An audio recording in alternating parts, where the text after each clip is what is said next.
Hello and welcome to George Corr from 4C Coffee House and Kitchen, who today we will be asking some questions as part of Global Entrepreneurship Week. So let's get started. So the first question, George, is what do you enjoy most about being an entrepreneur? Ooh, so, that's a good question. I suppose my thing. No one's born to be an entrepreneur. I suppose my thing was growing into that role. I started life as a teacher. I don't know if you know that or not.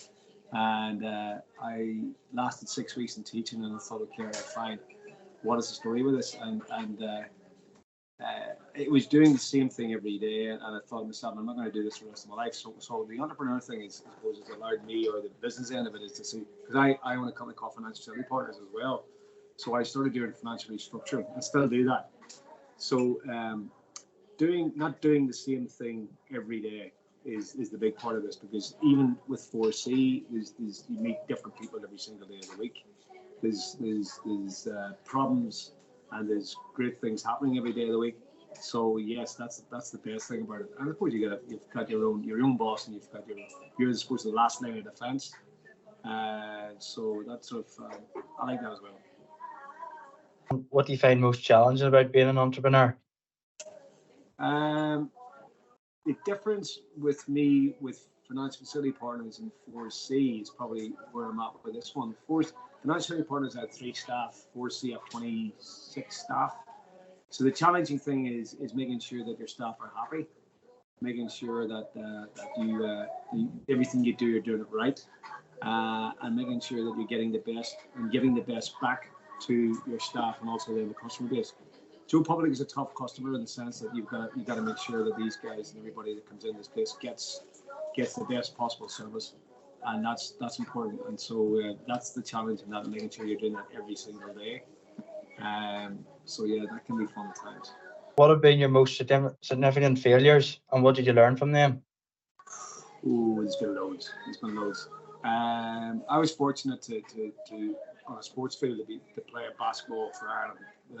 I boxed for Ireland schoolboys, and I played Gaelic football I won all Ireland vacation schools, and played a bit of county football before I went to university.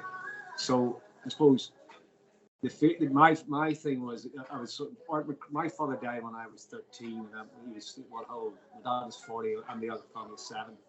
So when I suppose my thing was making sure that the rest of the family were, because I was the eldest, were okay, and I think that's probably where I'm at. My biggest failure in that was I because I played so much sport and doing everything else. I think probably I got even self-indulged in the sense that it was all about me sometimes. And when you have your own family, though, I think all of that changes. So things. What's taught me the fact that it's more about family and business wise, there has to be a balance there. And again, I got that wrong for a long time because I'm probably working too many hours and doing too much stuff. Whereas now I'm at the stage of life now, thank God, I can sort of go, okay, right, get that balance right, and I think that's where it's at. What do you wish you could have done differently? I don't think anything, to be honest with you, because I think the people that we are, who I am now, is made me from the mistakes I've made and from the challenges that were fired at me and how I reacted to those challenges.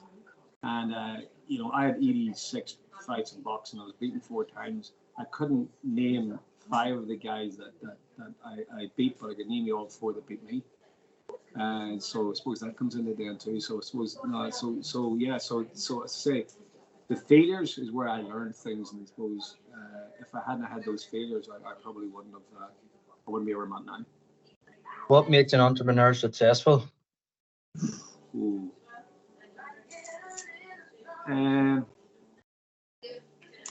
I think the best entrepreneurs are those guys that listen. We've got the whole saying about the 2 ears and 1 mouth in that ratio. So I surround myself and have done for many years with people who are a lot more intelligent than me, a lot more successful than me, and I've learned so much from those people. I have a twin brother solicitor. He's in the top 500 solicitors in the UK, and he's kept me right. So yeah, so that's probably it. That's been a lot in that one. And what do you look for when building a team? The biggest one is loyalty and team. Is every single day of the week. That's a challenge because basically in our team that we have, if someone lets that team down or someone decides that they're not coming into work just because they don't want to come into work, whatever else, I don't like that. I would encourage someone, if someone genuinely needs a day off, whatever else, that's fine. But it's all about team. It's all about team. It's all about and I'm looking in and making sure. I've never asked somebody to do something that I haven't done myself. I've cleaned the toilets. I've done the dishes. I've done 90% of the stuff in here. I've done. So never, as I said, never ask anyone to do anything about yourself. And when they need you, you've got to lead. But and the other part of it is though that I come in and as I said, if I'm one of the team. I come in and if I need to lift plates or whatever else, I just get on with it. So yeah. And what makes an effective leader?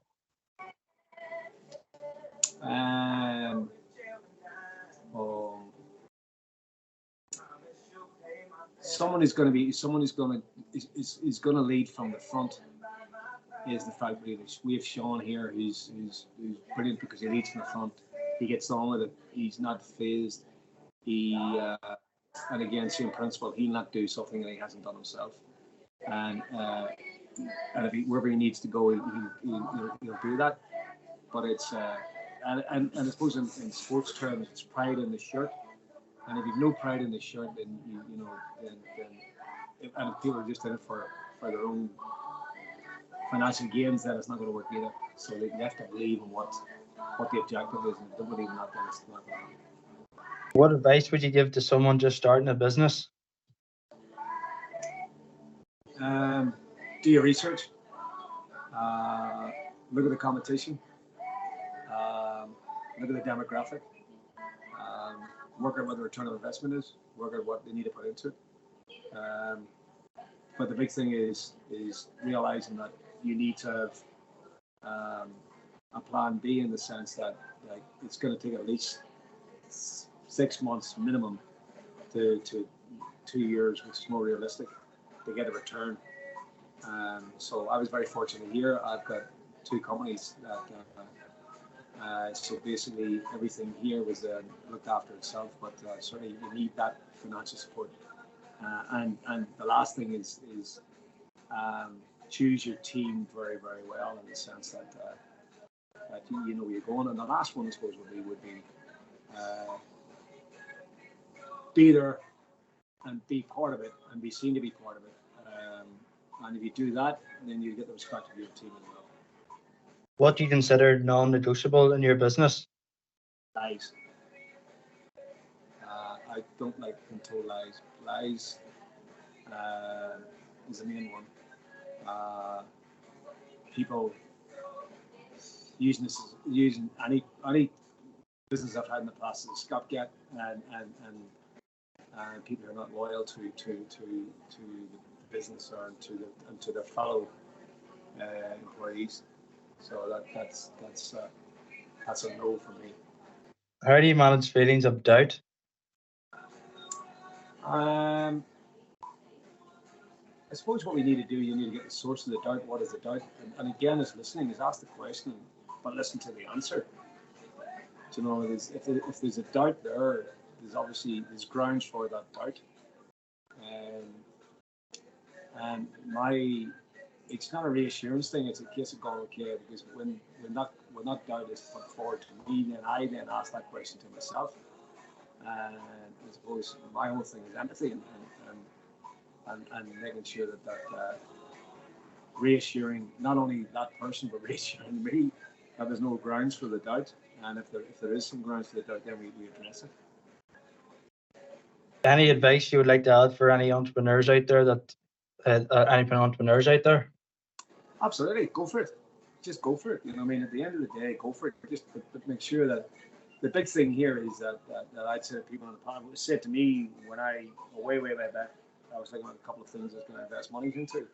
And the guy said to me, he said, listen, the best piece of advice I can give you, he says, don't invest money you can't afford to lose.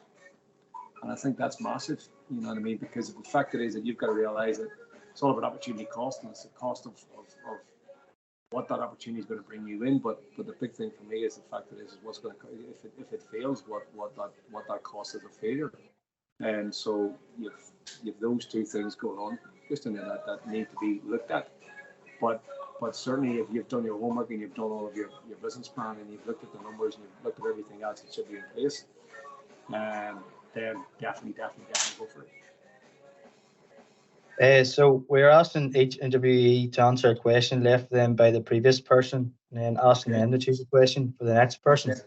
Okay. The question left by the last interviewee for yourself is, how frequently did the idea of this venture come into your head before it became a reality? 2 years, every day for 2 years. So I drove past here. I was living in Drummond Heights at the time, and up the Portadown Road. And so every day I drove past, and I kept saying to my brother, I said, listen, I think that would be a great coffee shop. And he looked at me as if I had 10 heads, and why? It was a restaurant, it wouldn't be a coffee shop. And then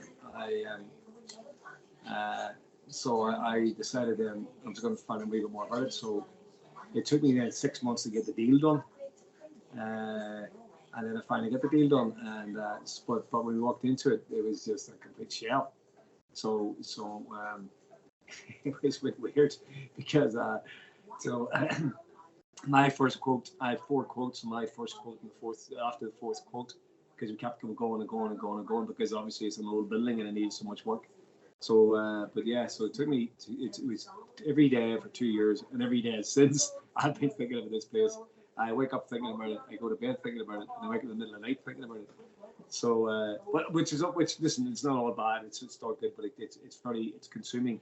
But yeah, at least 2 years, before it came into. Would you like to leave a question for the next person? Yeah, why did they do what they do? That is the end of the interview. I'd just like to thank George for coming on today, and wish you, George, all the best with the future of your business. Thanks very much. Thank you. Thank you.